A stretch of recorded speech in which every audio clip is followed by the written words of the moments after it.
Welcome to episode 65 of Bite-Sized Blessings, where I had the pleasure of interviewing Calvin Tucker, a dedicated and passionate animal rights activist in the Birmingham, Alabama area. Calvin first came to my attention as I was scrolling my news feed. I read a news article about him and then, on a whim, reached out to see if he'd be willing to be a guest. He replied with an emphatic yes. On Instagram, you can find him at BlackNoah1. You can also find him on the Dodo, Birmingham Real-Time News, and the Decatur Daily, as well as on YouTube. His good works for the animals in his area have made him a bit of a local celebrity. Calvin has had miracles aplenty, and this interview just goes to show that no matter what you have planned for your life, sometimes God or the universe or that energy has other plans for you and keeps you safe until it's the right time. And now, episode 65 of Bite-Sized Blessings. Sitting in a friend's house one night, four of us. One has since passed away due to diabetes complications. But we were sitting at his house. Two other friends that are still alive can attest to this and verify this. My phone rang. The number was 777-777-7777. I answered. May I speak with Calvin? This is Calvin. Who is this? Who I am is not important, but who sent me is. I say, who sent you? God sees you and he's pleased with you. Click. I called it back and put it on speakerphone. The number you have reached is a non-working number. The next day I called the phone company. I told them what happened. The lady at the phone company said there's no way an area code, a prefix, and the last four could be all one digit. I had it saved in my phone. I say, lady, I can drive down there and show you.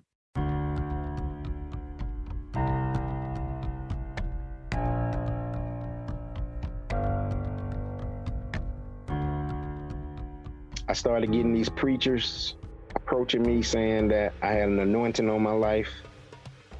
After the second one, which I told you, I said I didn't even know what anointing mean. And the TV said, you have an anointing on your life. And I looked up. Well, these preachers continued to come to me and tell me I had an anointing on my life. They would always tell me that I had an anointing on my life and I had something powerful to do. Then they would invite me to their church. Each one was a preacher. I never went. You fast forward to sitting in a friend's house one night. Four of us. One has since passed away due to diabetes complications. But we were sitting at his house. Two other friends that are still alive can attest to this and verify this. My phone rang. The number was 777-777-7777. I answered. May I speak with Calvin? This is Calvin. Who is this? Who I am is not important, but who sent me is. I say, who sent you? God sees you and he's pleased with you. Click. I showed them all the number. I called it back and put it on speakerphone. The number you have reached is a non-working number. The next day I called the phone company. I told them what happened. The lady at the phone company said there's no way an area code, a prefix, and the last four could be all one digit. I had it saved in my phone. I say, lady, I can drive down there and show you. A number with all sevens called me. I did research. That number is one of God's favorite numbers. It means completion. You fast forward to one night where I'm reading my Bible on the floor. I get up, get in bed. It's 3 a.m. I later learned that 3 a.m. is the witching hour. I'm thanking God out loud for things. I remember it specifically thanking him for my grandmother, who at the time was still alive. She was well into her late 90s. Mid-90s. She probably was about 94, 95 at that time. She lived to be 101, so she lived maybe another 6 years.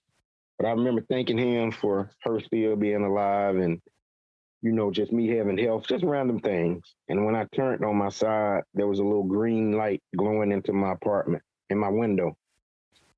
I sleep with it totally dark. I have to sleep in total darkness. I have to sleep with nothing on, no TV and nothing like that. I like it totally quiet and totally dark. there was a green light inside of my window. As I sat up, the green light disappeared. I was staying on the third floor. I ran around the living room thinking I was going to catch somebody coming down a tall ladder. Didn't think at the time, man, you're on the third floor. Like, that ladder got to be 50 foot tall. I was thinking in the flesh. Ran around. I saw my blinds moving. I'm thinking there's a break-in, but when I flipped the light on, I noticed the glass sliding door was shut. The blinds started moving and swinging violently out. It's the vertical blinds, the kind you twist, and then you can just pull. Well, they're swinging back and forth, boom, boom, boom. Two of them fly off and fly across the living room. I remember grabbing my keys. I unlocked the door, put my hand on the doorknob. I was about to twist the doorknob and go out and get in my car and leave. And something spoke to me, not audible, but just inside. This happened 2004, and I'm telling you this story like it happened 10 minutes ago. This is how vivid it is and how vivid it was. And something said, don't open the door. You're going to see something you're not prepared to see. Did not open the door. There was a TV, across on the TV, across the room by the door. I gathered up enough courage to run and get across, grabbed it, ran back to the door. I held it out. I say, whatever you are, by the blood of Christ, I control you. I said it over and over again, maybe at least 50 to 60 times. The blinds got softer and softer until they just barely started moving and they stopped. Called my mom. It was 4:30 at this time. She finally called me back at 7:30 that next morning. She said she had 56 missed calls from me. I told her what happened. She gave me her preacher number. I called her preacher. I told him what happened. He told me he didn't want to tell me anything from the flesh. He wanted to pray on it and get back with me. 4 hours later, he called me back. He said, you had a demonic spirit in your house last night. He said, I don't know why, but I can tell you that God told me that you were anointed and you had something to do for him. Mind you, all the other preachers all around had been telling me this at different stores. He said something I'll never forget. He said, before your mom met your father, Satan knew your first, middle, and last name. That's how important the work you got to do for God is.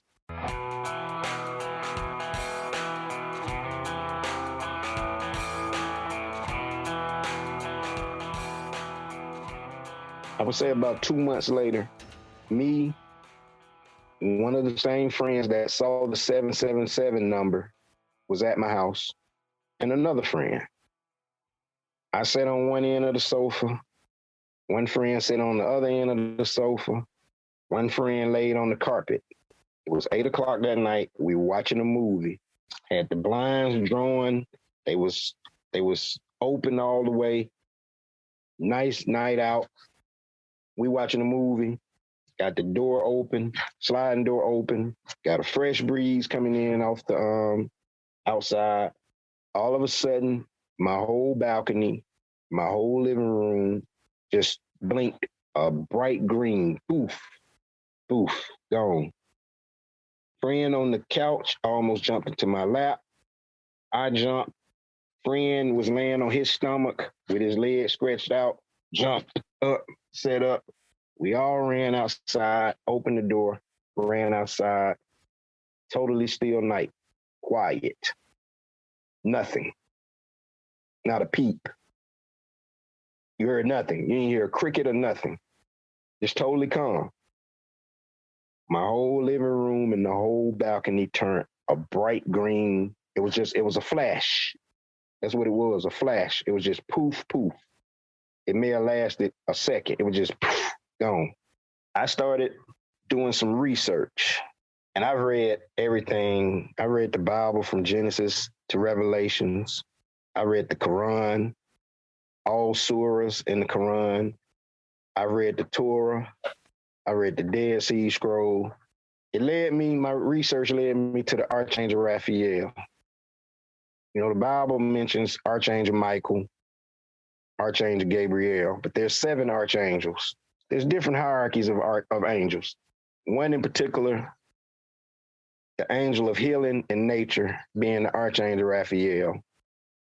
When people have been blessed to see or fortunate enough to see the Archangel Raphael, he comes in some form of green, whether it's a green orb, whether it's green flashes, whether it's a green waterfall, it's going to be a green.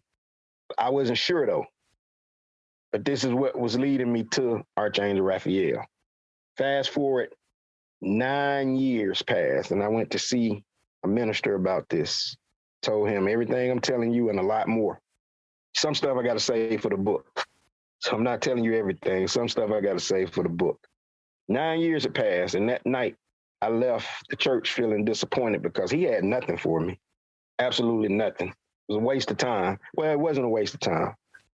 It wasn't a waste of time for the simple fact, after telling him everything I'm telling you plus a lot more, he had nothing, no answer. I say it wasn't a waste of time because I had just told this man I hadn't seen that green light in 9 years. As I left the church to drive to my mother's house to take her some food, there was the green light. On the side of my car window, about the height of my car window. I did 60, it did 60. I did 20, it did 20. I was able to stop and get my phone out, and I took a picture of it, and I had that picture of the green light. It was about the size of a soccer ball. If I stopped at a light, it stopped, and it just hovered on the side of my car. That night, I had the feeling of, even though I left the church feeling nothing because this man had nothing, whatever it was letting me know, you hadn't seen me in 9 years, but I'm still here. I asked God, if this is the Archangel Raphael, show it to me and make it clear so I'll be able to discern it and not have any doubts. The very next day, I'm at work, working with kids with autism, just so happened to be in the office. Now, you got to keep in mind, I'm working in a classroom as a teacher's aide. I could have not went to the office, but for whatever reason, I went to the office just to get something. Secretary asked me, could I answer the phone if it rang while she ran to the restroom? I said, sure. When she got in the restroom, the phone rang. A man called. He wanted to inquire about getting his kid into the program. I say, sir, I'm just a teacher's aide. I just work hands-on with the kids. I have no clue about how you get them in because they have to be tested and things of that. It's not just a school where it's a campus, 365-acre campus, and there's houses on campus where the kids and the adults stay. Like, it's a program, and they have to be tested by the state and things of that nature. So it's not just, hey, I want my kid to go here. There's a process you go through. So as I'm telling him, sir, I have no clue. I just work with the kids in the classroom and in the house settings. I don't know, but the secretary who can give you all of that information, she just ran into the restroom. If I could put you on hold or take your number down, I'll have her call you right back. He was like, sure. I'll be home for the next 30 minutes. Tell her to give me a call back. I said, absolutely. I said, can I get your name and number? He said, my name is Raphael. I said, your name is what? He said, my name is Raphael. And he gave me the number. Mind you, I had just asked God the night before, if this is the Archangel Raphael, make it clear. Next day, this man called. Out of a billion names, his name is Raphael.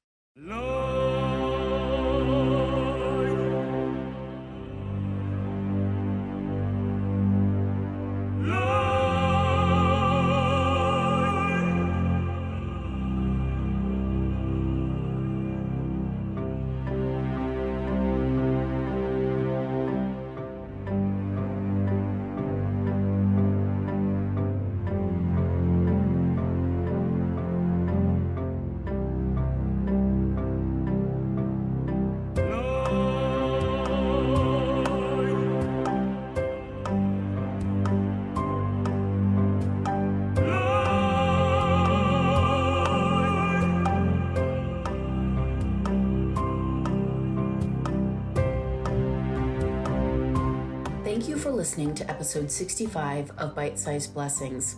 I'm so very excited that you all got to meet my guest, Calvin Tucker, who is so passionate and so steadfast in his support for the animals in his area. His courageous spirit knows no bounds. If you'd like to donate to Calvin's ministry, you can find him on Patreon. Just type in Calvin Tucker in Patreon, and it'll take you right to his page. He has several levels at which you can subscribe, so pick one and know that you're contributing to a very worthy cause. I need to thank Calvin for his big heart and his generosity in being willing to be a guest. And I need to thank the creators of the music used for this episode: Frank Schroeder, Sasha End, Alexander Nakarada, Mikhail Hellman, Chilled Music, and Brian Holtz Music. For complete attribution, please go to the Bite-Sized Blessings website at bitesizedblessings.com. On the website, you'll find links for all sorts of delicious things, including a link to Calvin's Patreon. Thank you for listening, and here's my one request. No matter what you're doing for this world, no matter what good works you are striving to achieve, be passionate and dedicated no matter what. And never, ever, ever, ever give up.